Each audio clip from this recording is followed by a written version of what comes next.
Hello everyone, once again welcome back to all about mathematics. इससे पहले हमारी जो सीरीज चल रही थी वो थी रैंक बूस्टर सीरीज। तो रैंक बूस्टर सीरीज में मैंने कुछ टॉपिक कवर किए हैं, बट मैं सोच रही हूँ नेक्स्ट जो टॉपिक मैं कवर करूँगी उनके क्वेश्चन मैंने प्रीवियस वीडियोस में अपलोड किए हुए हैं। आप इससे बेटर आप प्रीवियस वीडियोस को ही देख लीजिए, क्योंकि प्रीवियस वीडियो में प्रीवियस ईयर के क्वेश्चन कवर किए हुए हैं, देन उन्हीं का एक्सप्लेनेशन मैं दोबारा करूँ। इससे बेटर है कि इस टाइम हम नए क्वेश्चन को कवर करें। आज के इस वीडियो में हम जून 2012 में पूछे गए लीनियर अलजेब्रा के क्वेश्चन डिस्कस करेंगे, जिसमें part B and part C दोनों के क्वेश्चंस को कवर करेंगे। ये सॉल्यूशन सीरीज का फर्स्ट पार्ट होगा। बाकी जो बचे हुए क्वेश्चन होंगे वो हम नेक्स्ट पार्ट में डिस्कस करेंगे। Let us start with the first question. This question is question number 29. Question is from part B. In this question given that let A and B be n cross n real matrices, which of the following statement is correct? हमें बताना है यहाँ से कौन सा statement correct होगा। A और B n cross n की मैट्रिसेस हैं।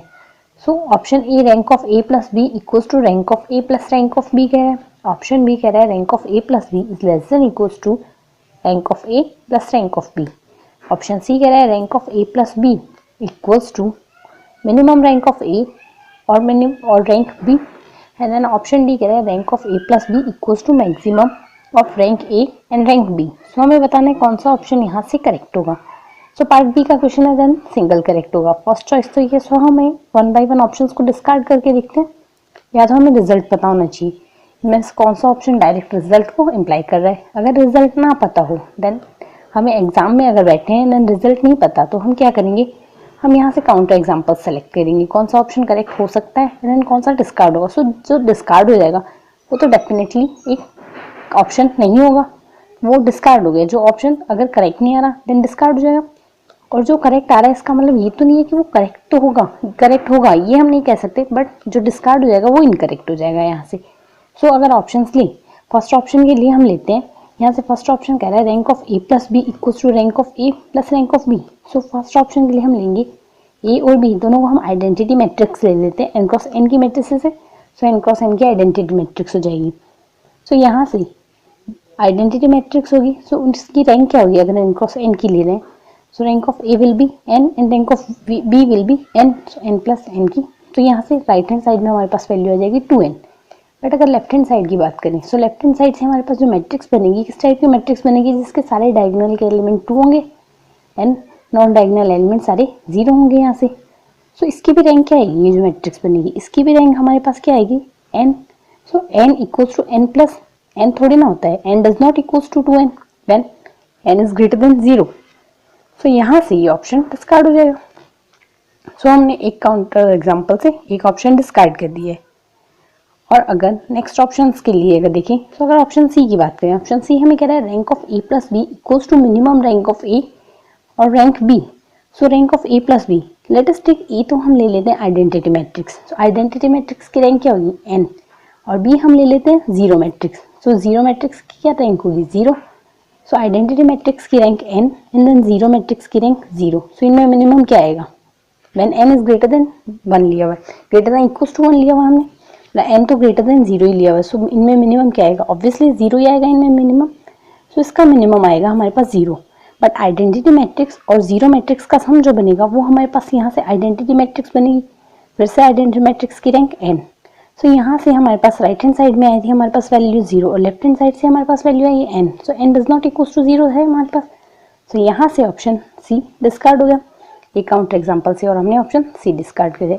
ए और सी दोनों ऑप्शन हमारे पास डिस्कार्ड हो चुके हैं। अब चलते हैं हम ऑप्शन डी की ओर। ऑप्शन डी में हमें क्या लिया हुआ है, ऑप्शन डी में हमें rank of A plus B equals to maximum rank of A और रैंक B दिया हुआ है। लेट अस टेक ये हमने एक मैट्रिक्स ले ली है हमारे पास निलपोटेंट मैट्रिक्स, हमने 2 क्रॉस 2 की एज्यूम कर ली एंड देन B हमने ये मैट्रिक्स एज्यूम कर ली। अगर रैंक ऑफ A की अगर बात करें A की रैंक क्या आएगी हमारे पास, A की रैंक है हमारे पास 1 और B की रैंक क्या है, यहाँ से B की भी रैंक है हमारे पास 1। इन दोनों में maximum rank of A and maximum rank of A and B की अगर बात करें तो यहाँ से वैल्यू हमारे पास 1 आएगी राइट हैंड साइड में, और लेफ्ट हैंड साइड में हमारे पास A प्लस B जो बनेगी मैट्रिक्स, यहाँ से हमारे पास इन दोनों के सम से जो मैट्रिक्स बनेगी वो बनेगी आइडेंटिटी मैट्रिक्स, और आइडेंटिटी मैट्रिक्स की रैंक हो जाएगी हमारे पास यहाँ से n। यहाँ से हमारे पास रैंक आ रही है n और यहाँ से हमारे पास रैंक आ रही है 1। यहाँ से हमारे पास रैंक बनेगी 2 और यहाँ से maximum rank of A and rank of B में आ रहा है हमारे पास 2 1, so 2 does not equals to 1 हो गया। सो यहाँ से इस काउंटर एग्जाम्पल से हमारे पास ऑप्शन डी भी डिस्कार्ड हो गया। सो हमारे पास ऑप्शन ए डिस्कार्ड हो गया, ऑप्शन सी डिस्कार्ड हो गया एंड ऑप्शन डी डिस्कार्ड हो गया। सो बच्चा जो ऑप्शन है वही हमारे पास करेक्ट होगा। सो हमारे पास यहाँ से ऑप्शन बी करेक्ट हो जाएगा। सो ये तो एक काउंटर एग्जाम्पल की टेक्निक है। और अगर हमें डायरेक्ट रिजल्ट पता हो कि rank of A when A and B are n cross n matrices, then rank of A plus B is less than equals to rank of A plus rank of B. ये हमारे पास direct result based question था। तो अगर result पता हो तो भी ये क्वेश्चन विद इन 2 सेकेंड हो जाएगा, अदरवाइज हमें काउंटर एग्जाम्पल के हेल्प से इसे कंस्ट्रक्ट करना पड़ेगा सॉल्यूशन को। देन हमारे पास ऑप्शन बी करेक्ट आ जाएगा। सो यहाँ से इस क्वेश्चन में ऑप्शन बी करेक्ट हो गया। Now come to the next question. Next question भी हमारे पास ये पार्ट बी से है, बट ये हमारे पास मिसप्रिंटिंग क्वेश्चन है क्योंकि ये क्वेश्चन एग्जाम में करेक्ट नहीं दिया हुआ है, बट स्टिल CSIR की तरफ से आंसर की जो रिलीज की गई थी उसमें ऑप्शन बी करेक्ट था। ऐसा एक क्वेश्चन मे बी दिसंबर 2013 या फिर जून 2013 में भी रिपीट हुआ है। तो वहाँ उसका मैंने एक्सप्लेनेशन बताया, बट यहाँ से ये क्वेश्चन मिसप्रिंटेड है क्योंकि यहाँ से ये 2x2 की मैट्रिक्स दी हुई है और भी हमारे पास जो वेक्टर गिवन है वो 3x1 1x3 का वेक्टर है। और अगर इसे कॉलम वेक्टर में भी अज्यूम करेंगे देन ये हमारे पास 3x1 का कॉलम वेक्टर बन जाएगा व्हेन V ट्रांसपोज होगा यहाँ से। तो यहाँ से ये हमारे पास मैट्रिक्स मल्टीप्लिकेशन के लिए कंफर्टेबल मैट्रिसेस नहीं होंगी V ट्रांसपोज में। तो यहाँ से ये मिसप्रिंटेड क्वेश्चन है। सो इसके बेनिफिट ऑफ डाउट में जाना चाहिए था ये क्वेश्चन, बट यहाँ से CSI की तरफ से जो आंसर की रिलीज की गई उसमें ऑप्शन बी करेक्ट होगा। और इसका एक्सप्लेनेशन मैंने उस वीडियो में बताया है, शायद ये जून 2013 या दिसंबर 2013, मुझे एग्जैक्ट ईयर ध्यान नहीं है, बट उसमें ऐसे क्वेश्चन का एक्सप्लेनेशन किया गया। तो आप उसमें देख लीजिएगा अगर आपको इस टाइप के क्वेश्चन का सॉल्यूशन देखना है। तो चलते हैं नेक्स्ट क्वेश्चन की ओर। नेक्स्ट क्वेश्चन है हमारे पास question number 29। This question is also from part B. So यहाँ से हमें क्वेश्चन में क्या गिवन है, dimension of the vector space of all symmetric matrices A equals to Aij of n cross n matrices where n is greater than equals to 2 with real entries A11 equals to 0 and trace 0 is। so हमें यहाँ से dimension बतानी है क्या होगी vector space की।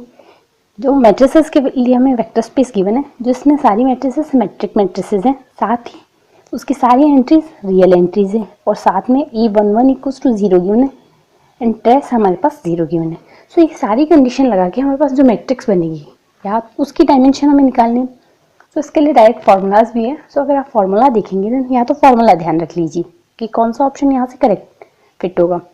But अगर formula time पे ना ध्यान हो देन ये थोड़ी ना हम क्वेश्चन स्किप करेंगे क्योंकि क्वेश्चन बहुत ईजी है, देन से स्किप करना बहुत गलत रहेगा क्योंकि डायरेक्ट 3 मार्क्स का क्वेश्चन है। बेसिक कंसेप्ट से क्वेश्चन इजीली सॉल्व हो जाएगा अगर फॉर्मूला नहीं ध्यान है। सो हमें क्वेश्चन में गिवन क्या है, फर्स्ट ऑफ ऑल एक तो A11 0 है।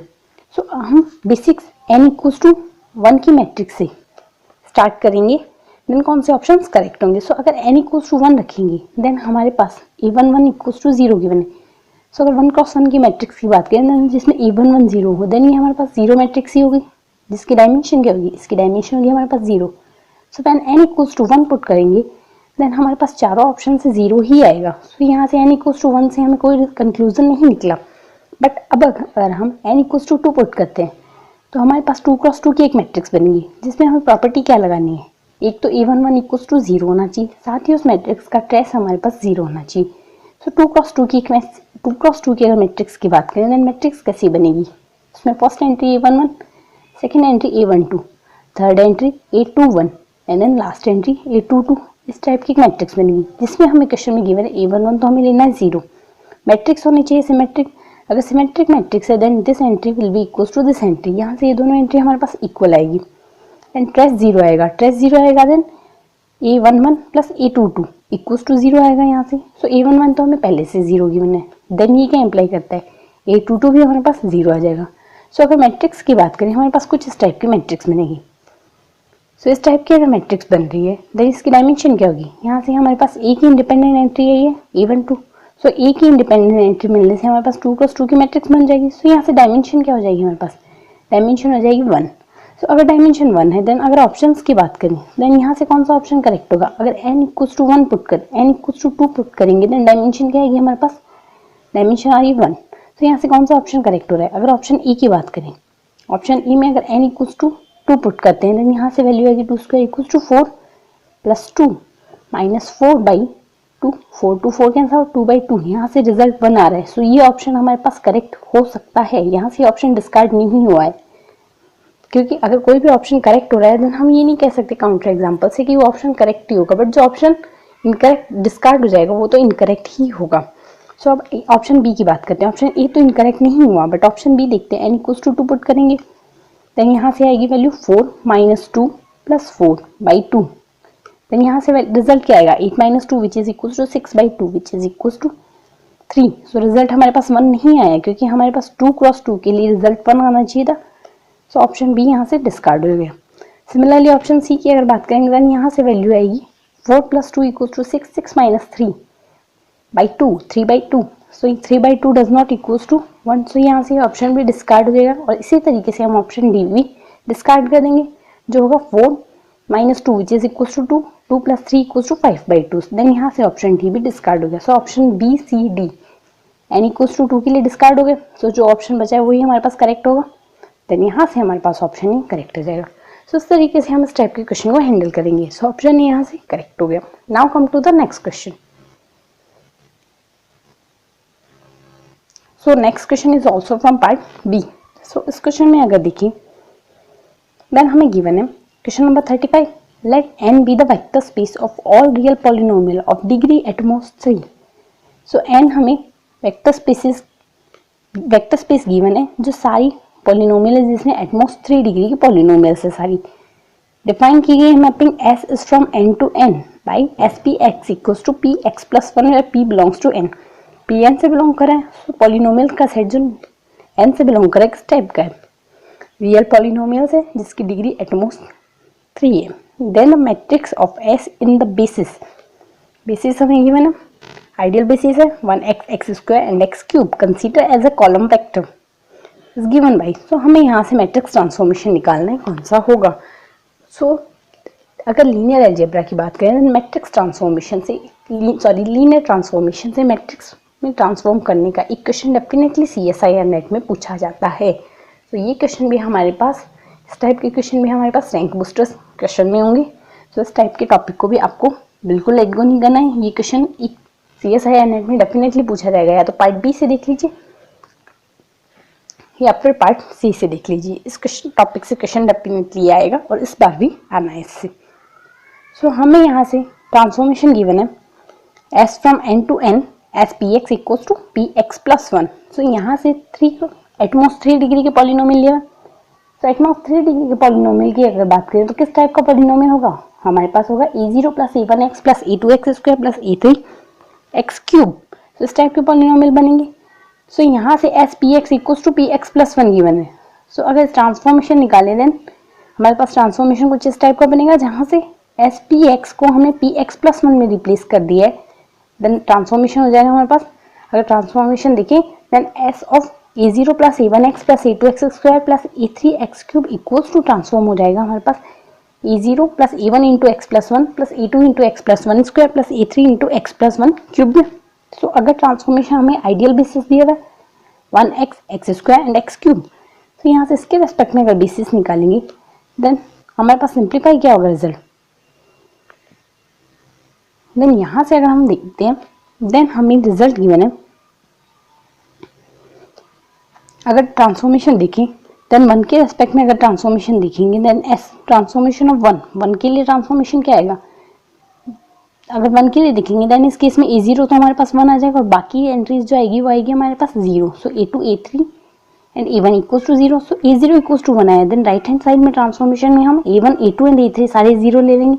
सो रिजल्ट क्या रिप्लेस होगा? रिजल्ट आएगा हमारे पास 1, S1 का ट्रांसफॉर्मेशन 1 आएगा। सो अगर इसे मैट्रिक्स फॉर्म में रिप्लेस करेंगे देन हमारे पास कॉलम वेक्टर बनेगा 1 0 0 एंड 0।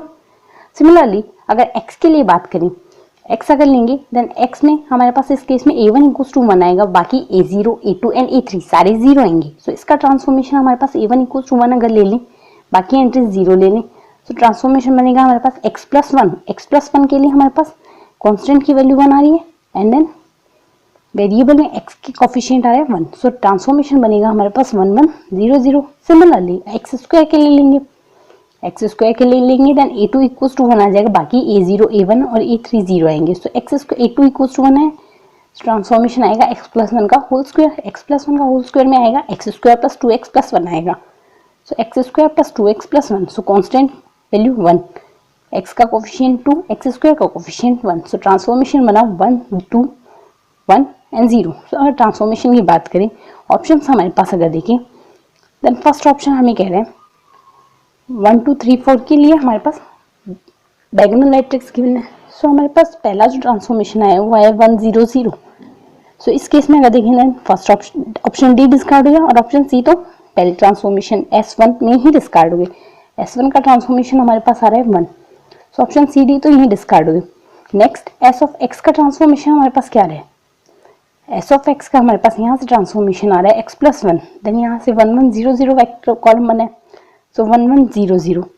देन यहाँ से इस केस में हमारे पास ऑप्शन ए भी डिस्कार्ड हो गया, सो ए सी डी तो डिस्कार्ड हो गया, जो बचेगा ऑप्शन बी वही करेक्ट हो जाएगा यहाँ से। सो अगर लास्ट ट्रांसफॉर्मेशन के लिए अगर और देखिए ट्रांसफॉर्मेशन ऑफ एक्स क्यूब के लिए अगर देखिए देन एक्स क्यूब का ट्रांसफॉर्मेशन हमारे पास क्या बनेगा यहाँ से एक्स प्लस 1 की होल क्यूब। सो एक्स प्लस 1 की होल क्यूब हमने यहाँ से ले लिए, x cube plus 3x square plus 3x plus 1, तो यहाँ से ट्रांसफॉर्मेशन बनेगा 1 3 3 1।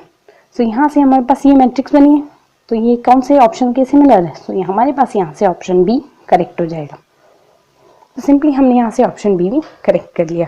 सो यहाँ तक हमने पार्ट बी में जितने क्वेश्चन थे लगभग डिस्कस कर लिए, और अगर कोई क्वेश्चन रह गया होगा तो हम नेक्स्ट पार्ट में डिस्कस करेंगे। अब चलते हैं हम पार्ट सी की ओर।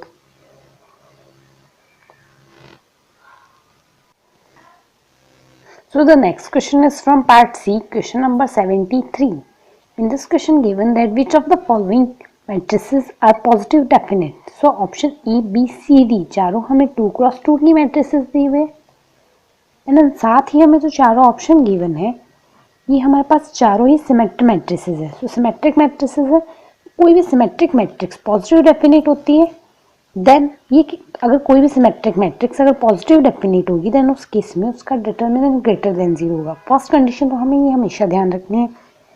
एंड देन नेक्स्ट कंडीशन है सिमेट्रिक मैट्रिक्स अगर पॉजिटिव डेफिनेट होगी देन ये if and only if case है कि उसकी सारी आइगन वैल्यूज ग्रेटर देन 0 होगी। सो हमारे पास दो केस आए हैं, पहले तो सिमेट्रिक मैट्रिक्स अगर पॉजिटिव डेफिनेट होगी देन उसका डिटरमिनेंट ऑब्वियसली ग्रेटर देन 0 आएगा।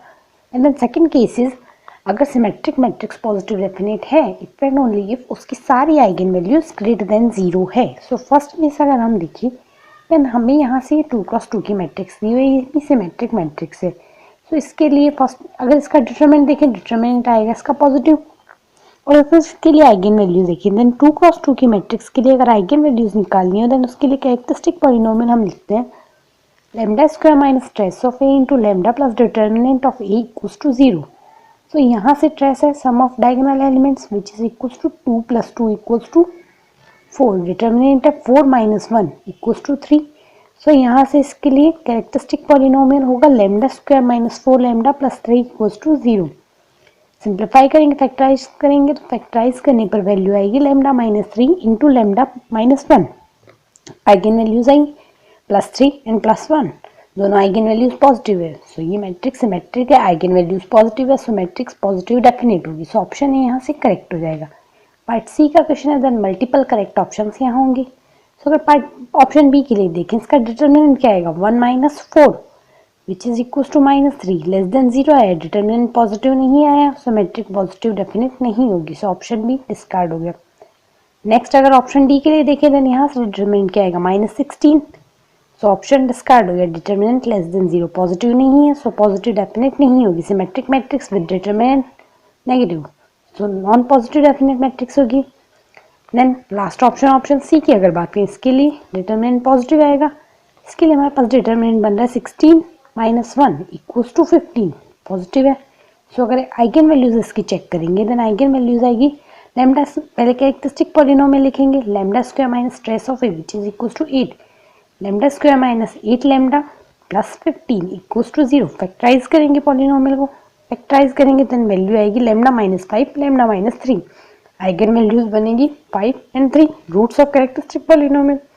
5 और 3 दोनों पॉजिटिव है, सो symmetric matrix with positive eigen values then matrix positive definite. Then यहाँ से हमारे पास सिंपल कंसेप्ट है, ऑप्शन ए और ऑप्शन सी करेक्ट हो गए। So now come to the next question. This question is also from part C. In this question, given that let A be a non-zero linear transformation on a real vector space V of dimension n, and let the subspace V0 contained in V be the image of V under A.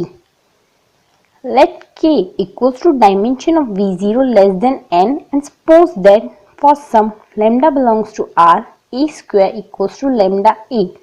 Then option A हमें कह रहा है lambda equals to 1, option B हमें कह रहा है यहाँ से डिटर्मिनेंट ऑफ ए आएगा, determinant of A equals to modulus of lambda raise to the power n, option C कह रहा है lambda is the only eigen value of A, and the last option कह रहा है there is a non trivial subspace V1 contained in V such that Ax equals to 0 for all x belongs to V1। So one by one हम options को check करेंगे। First of all ए हमें given है, A B a non zero linear transformation, non zero linear transformation है किसी vector space पे जो इस इक्वेशन को सेटिस्फाई कर रहा है, ए स्क्वायर इक्वल्स टू लैम्डा ए। सो अगर ए के लिए हम ए जो लीनियर ट्रांसफॉर्मेशन है इसके लिए मैट्रिक्स रिप्रेजेंटेशन लिखेंगे, देन ए हमारे पास मैट्रिक्स ट्रांसफॉर्मेशन में जब आएगा और इस इक्वेशन को सेटिस्फाई करेगा। सो कोई भी मैट्रिक्स अगर किसी इक्वेशन को सेटिस्फाई करती है एंड वो इक्वेशन उसे एनिहिलेट कर देती है, देन इस केस में वो जो एनिहिलेटेड पॉलिनोमियल होता है वो उसका मिनिमल पॉलिनोमियल हो जाता है। अगर यहाँ से इस मैट्रिक्स की बात करें, ए हमारे पास n क्रॉस n की जो मैट्रिक्स बनेगी यहाँ से linear transformation of dimension n, then अगर ए के लिए हम मैट्रिक्स रिप्रेजेंटेशन लिखेंगे देन ए हमारे पास n क्रॉस n की मैट्रिक्स बन जाएगी जो इस इक्वेशन को सेटिस्फाई कर रही है कि ए स्क्वायर इक्वल्स टू लैम्डा ए। सो यहाँ से अगर इसे सिंप्लीफाई करेंगे देन वैल्यू आएगी हमारे पास A square minus lambda A equals to 0। So ये इक्वेशन मैट्रिक्स ए को एनिहिलेट कर रही है, देन इस केस में ये यहाँ से इसका मिनिमल पॉलिनोमियल हो जाएगा। सो मिनिमल पॉलिनोमियल ऑफ ए, तो मिनिमल पॉलिनोमियल तो अगर इसकी मिनिमल पॉलिनोमियल होगा तो इसे फैक्टराइज करते हैं तो यहाँ से वैल्यू आएगी A into A minus lambda equals to 0 since every matrix satisfy its characteristic polynomial and its minimal polynomial too। then यहाँ से इसका minimal polynomial हो जाएगा x into x minus lambda equals to 0। so जो characteristic polynomial के roots होते हैं वो भी हमारे पास आइगन वैल्यूज होते हैं एंड सिमिलरली जो हमारे पास minimal polynomial के रूट्स होंगी वो भी हमारे पास आइगन वैल्यूज ही होंगी। तो यहाँ से इसके रूट्स क्या होंगे, इसके रूट्स होंगे x equals to 0 and x equals to lambda, ये दो इसके रूट्स हैं। सो ये दोनों रूट्स इसकी आइगन वैल्यूज होंगे। सो यहाँ से कितनी डिस्टिंक्ट आइगन वैल्यू मिली हमें, अगर lambda does not equals to 0 हुआ देन इस केस में हमारे पास 2 आइगन वैल्यूज हुई डिस्टिंक्ट। सो अगर ऑप्शंस की बात करें यहाँ से हमें कहीं ये सिंप्लीफाई नहीं हुआ है कि लैम्डा की वैल्यू 2 ही आएगी, लैम्डा की वैल्यू 1 ही आएगी। Lambda can be distinct. अगर आप अलग अलग टाइप की मैट्रिक्स बना के देखें जो ए स्क्वायर इक्वल्स टू लैम्डा ए को सिंप्लीफाई करेगी, सेटिस्फाई कर रही है। लाइक अगर हम ए 2 क्रॉस 2 की एक मैट्रिक्स लेते हैं जिसके लिए A square equals to lambda A आए, let us take A equals to 2 0 0 2,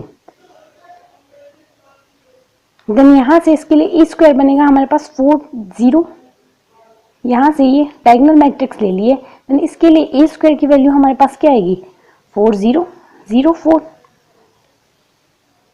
sorry, यहाँ से अगर हम मैट्रिक्स लें 2 0 0 0 देन इसके लिए ए स्क्वायर हमारे पास बन जाएगा 4 0 0 0, देन इसके लिए हम लिख सकते हैं 2 इंटू ए, यहाँ से ये सिंप्लीफाई हो रही है। सो यहाँ से लैम्डा की वैल्यू क्या आ रही है हमारे पास 2। तो एक ऐसी मैट्रिक्स मिल गई जिसके लिए lambda does not equal to 1 आया है। सो ये ऑप्शन यहाँ से डिस्कार्ड हो जाएगा। और हमने यहाँ से जब मिनिमल पॉलिनोमियल के फैक्टर्स किए हैं देन हमारे पास रूट्स मिल रहे हैं 0 एंड लैम्डा। तो ये दोनों इसकी आइगन वैल्यू होगी। और अगर किसी भी मैट्रिक्स की आइगन वैल्यू 0 होती है देन इस केस में हमारे पास जो मैट्रिक्स होती है वो सिंगुलर होती है और सिंगुलर मैट्रिक्स का डिटर्मिनेंट आता है हमारे पास 0। सो इस केस में determinant of A equals to 0 आएगा, देन ये ऑप्शन भी यहाँ से डिस्कार्ड हो गया। सो ऑप्शन ए और ऑप्शन बी दोनों हमारे पास डिस्कार्ड हो गए। Then next option is lambda is the only eigen values of A, but हमारे पास 0 और लैम्डा दो आइगन वैल्यूज आई। तो यहाँ से हमारे पास ऑप्शन सी भी डिस्कार्ड हो गया। सो बच्चा हुआ एक ही ऑप्शन डी यहाँ से करेक्ट हो जाएगा। तो ऑप्शन डी हमें कह रहा है there is a non trivial subspace V1 contained in V such that Ax equals to 0 for all x belongs to V1। so ये हमें कह रहा है अगर Ax equals to 0 हो देन इस केस में हमारे पास एक नॉन ट्रिवियल सबस्पेस मिल रहा है, सिंस हमारे पास A की आइगन वैल्यू 0 भी है, और अगर कोई भी मैट्रिक्स सिंगुलर होती है देन उसके पास नल स्पेस की कार्डिनलिटी होती है, कार्डिनलिटी ऑफ नल या फिर nullity of A is greater than 0 आएगी यहाँ से इस केस में। तो यहाँ से हमारे पास नल स्पेस एग्जिस्ट करेगा, और अगर नल स्पेस एग्जिस्ट कर रहा है देन ये ऑप्शन यहाँ से करेक्ट हो जाएगा, जो कह रहा है there is a non trivial subspace V1 contained in V such that Ax equals to 0 for all x belongs to V1। Then हमारे पास यहाँ से ये ऑप्शन करेक्ट हो जाएगा। तो इस क्वेश्चन में हमने सिंपल कंसेप्ट अप्लाई किए, देन हमारे पास ऑप्शन डी करेक्ट हो गया। Now come to the next question. So the next question is saying let V1 and V2 be subspace of a vector space V, which of the following is necessarily a subspace of V। so V1 और V2 हमें दोनों subspace दिए हुए हैं किसी vector space V की। so अगर ये दोनों सबस्पेस हैं, so हमें पता है अगर V1 और V2 दोनों सबस्पेस होता है देन उनका आर्बिट्रेरी इंटरसेक्शन भी हमारे पास एक सबस्पेस होता है। Since V1 and V2 are subspaces of V, then हमारे पास V1 इंटरसेक्शन V2 जो आएगा वो भी एक सबस्पेस होगा V का। देन यहाँ से ऑप्शन ए करेक्ट हो जाएगा। सो ऑप्शन ए तो हमने करेक्ट कर लिया, और now come to the next option, option B, C and D. So अगर इन ऑप्शंस के लिए हम बात करें देन ये ऑप्शन हमारे पास होंगे। सो ऑप्शन ए तो करेक्ट हो गया, और ऑप्शन बी, सी, डी अगर V1 यूनियन V2 की बात करें, सो V1 यूनियन V2 भी एक सबस्पेस होगा। फ्रेंड ओनली इफ केस लगता है, ये डायरेक्ट रिजल्ट हमें पता है। अगर V1 और V2 दोनों सबस्पेस है V के, then V1 union V2 is also a subspace of V if and only if या तो V1 कंटेन करे V2 में या फिर V2 कंटेन करे V1 में, इसी केस में होगा। बट हमें यहाँ से ऐसी कोई कंडीशन दी हुई नहीं है, कोई ज़रूरी नहीं है कि ये कंडीशन इसमें फॉलो हो। देन हम यहाँ से ये ऑप्शन डिस्कार्ड कर देंगे क्योंकि हमें नेसेसरी दिया हुआ है, डेफिनेटली जो एक सबस्पेस होगा ही होगा। सो ऑप्शन ए करेक्ट हो गया, ऑप्शन बी डिस्कार्ड हो गया। ऑप्शन सी भी हमारे पास डायरेक्ट रिजल्ट होता है। अगर V1 और V2 दोनों सबस्पेस है किसी वेक्टर स्पेस की, देन इस केस में हमारे पास उनका डायरेक्ट सम भी एक सबस्पेस होगा। देन V1 प्लस V2 यहाँ से हमें डायरेक्ट सम दिया हुआ है दो वेक्टर स्पेसेस का, देन यहाँ से ये भी एक सबस्पेस बनाएगा। सो ऑप्शन ए और सी करेक्ट हो गए। Last option is option D, V1 by V2। ये इस तरीके से डिफाइन है जिसमें x बिलोंग्स कर रहा है V1 से but y does not belongs to V2। So यहाँ से अगर इस केस में हम बात करें देन इस केस में हम कोई भी एलिमेंट अगर 0 लेते हैं, अगर कोई भी एलिमेंट अगर हम 0 लेंगे then 0 does not belongs to V1 by V2 आएगा। सो 0 एलिमेंट ही जब किसी वेक्टर स्पेस में बिलोंग नहीं कर रहा देन इस केस में हमारे पास वो सबस्पेस नहीं बनाएगा। देन इस केस में हमारे पास 0 इसमें V1 बाई V2 में बिलोंग नहीं कर रहा, देन यहाँ से ऑप्शन डी डिस्कार्ड हो जाएगा। सो इस क्वेश्चन में ऑप्शन ए और ऑप्शन सी ही करेक्ट ऑप्शन होंगे, और हमने ये डायरेक्ट रिजल्ट की बेसिस पे दोनों ऑप्शंस करेक्ट किए हैं। सो अगर डायरेक्ट रिजल्ट ध्यान हो then within 2 second question solve हो जाता है। So now come to the next question and the last question of this video. In this question given that let n be a non zero 3x3 matrix with the property n square equals to 0। So n square equals to 0 हमारे पास property follow हो रही है, और n 3x3 की कोई matrix है।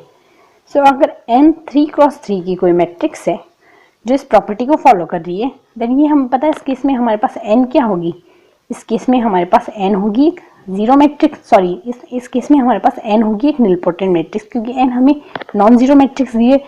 ऐसी property अगर अगर कोई भी matrix n raise to the power k equals to 0 इस कंडीशन को फॉलो करती है, देन इस केस में हमारे पास जो मैट्रिक्स होगी वो होगी निलपोटेंट मैट्रिक्स। तो यहाँ से हमें जो मैट्रिक्स गिवन है ये निलपोटेंट मैट्रिक्स है, साथ ही नॉन जीरो मैट्रिक्स है। सो सिर्फ जीरो मैट्रिक्स जो होती है निलपोटेंट मैट्रिक्सेस में, निलपोटेंट मैट्रिक्स होती है जिसकी सारी आइगन वैल्यू 0 हो, और यहाँ से नॉन जीरो निलपोटेंट मैट्रिक्स दी हुई है। सो सिर्फ जीरो निलपोटेंट मैट्रिक्स ऐसी है जो डायगोनलाइजेबल होती है। यहाँ से नॉन जीरो निलपोटेंट मैट्रिक्स दी हुई है, सो नॉन डायगोनलाइजेबल मैट्रिक्स हमें गिवन है ऑप्शन क्वेश्चन में। Then which of the following are true. Option A कह रहा है n is not similar to a diagonal matrix. So कोई भी मैट्रिक्स जब डायगोनलाइजेबल होगी देन तभी वो डायगोनल मैट्रिक्स के सिमिलर आएगी। अब हमने यहाँ से ये कह दिया कि मैट्रिक्स निलपोटेंट है, साथ ही मैट्रिक्स नॉन जीरो है, तो मैट्रिक्स नॉन डायगोनलाइजेबल है। अगर मैट्रिक्स नॉन डायगोनलाइजेबल है देन ये मैट्रिक्स हमारे पास not similar to a diagonal matrix आएगी। देन यहाँ से ऑप्शन ए करेक्ट हो जाएगा। अगर ऑप्शन बी की बात करें तो ऑप्शन बी हमें कह रहा है N is similar to a diagonal matrix.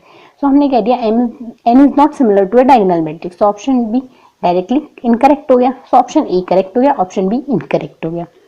अब अगर ऑप्शन सी की बात करें, ऑप्शन सी कह रहा है N has one non zero eigen vector.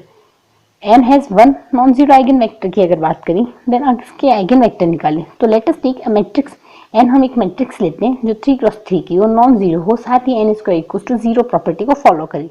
तो एन हमने एक मैट्रिक्स ले ली जो 3x3 है, N square equal to zero है और नॉन जीरो मैट्रिक्स आ गया। तो इसके लिए यहाँ से N square equal to zero आएगा, N square equal to zero हो गया। सो आइगन वेक्टर्स जो आएंगे इसके आइगन वेक्टर्स हम निकालेंगे a minus lambda into x equal to zero. So यहाँ से जो x होगा इसका आइगन वेक्टर होगा। सो आइगन वेक्टर इसके लिए अगर फाइंड आउट करेंगे देन यहाँ से हम x लिखेंगे, x1 x2 and then x3 equal to zero. So ये क्या इंप्लाई करेगा, यहाँ से जो x2 आएगा वो हो जाएगा zero and x1 and x2 are arbitrary. So हमारे पास आइगन वेक्टर जो बनेंगे x1 जीरो x3 बनेगा। तो यहाँ से x1 x3 आर्बिट्री है। तो यहाँ से कितने आइगन वेक्टर एग्जिस्ट कर रहे हैं, यहाँ से infinitely many eigen vectors exist कर रहे हैं। So n has one non zero eigen vector. यहाँ से हमारे पास n के पास infinitely many non zero eigen vectors अगर एग्जिस्ट कर रहे हैं देन इस केस में हमारे पास ये ऑप्शन करेक्ट हो जाएगा, क्योंकि यहाँ से ये नहीं कह रहा है कि exactly one non zero eigen vector, यहाँ से ये कह रहा है has one non zero eigen vector. So ये यहाँ से एग्जैक्टली तो कह नहीं रहा, यहाँ से ये तो कह रहा है एक आइगन वेक्टर एग्जिस्ट करेगा और हम कह रहे हैं इनफाइनेटली मैनी करेगा। देन यहाँ से ये ऑप्शन करेक्ट हो जाएगा, क्योंकि एग्जैक्टली तो यहाँ से डिफाइन किया हुआ नहीं है। सो ऑप्शन सी करेक्ट हो जाएगा। अगर ऑप्शन डी की बात करें, N has 3 li eigen vectors. So यहाँ से अगर आइगन वेक्टर की हम बात करें, हमने आइगन वेक्टर्स फाइंड आउट किया x1 0 x3 टाइप की। सो जो सारे आइगन वेक्टर आएंगे ये हमारे पास लीनियरली डिपेंडेंट आएंगे। सो यहाँ से जितने भी सारे आइगन वेक्टर आएंगे वो लीनियरली अगर डिपेंडेंट आ रहे हैं देन यहाँ से इस केस में ऑप्शन डी इनकरेक्ट हो जाएगा, क्योंकि सारे जो आइगन वेक्टर्स बनेंगे वो लीनियरली डिपेंडेंट होंगे। देन इस केस में ऑप्शन डी यहाँ से इनकरेक्ट हो जाएगा। N has 3 li eigen vector. So option D यहाँ से इनकरेक्ट हो गया। सो इस क्वेश्चन में हमारे पास ऑप्शन ए और ऑप्शन सी यहाँ से करेक्ट ऑप्शन आए। सो आज के इस वीडियो में हमने जून 2012 के पार्ट बी और पार्ट सी के कुछ क्वेश्चन कवर किए हैं लीनियर अलजेब्रा से। बाकी जो क्वेश्चन रह गए हैं वो हम नेक्स्ट वीडियो में डिस्कस करेंगे। तब तक के लिए thanks for watching and best of luck your exam.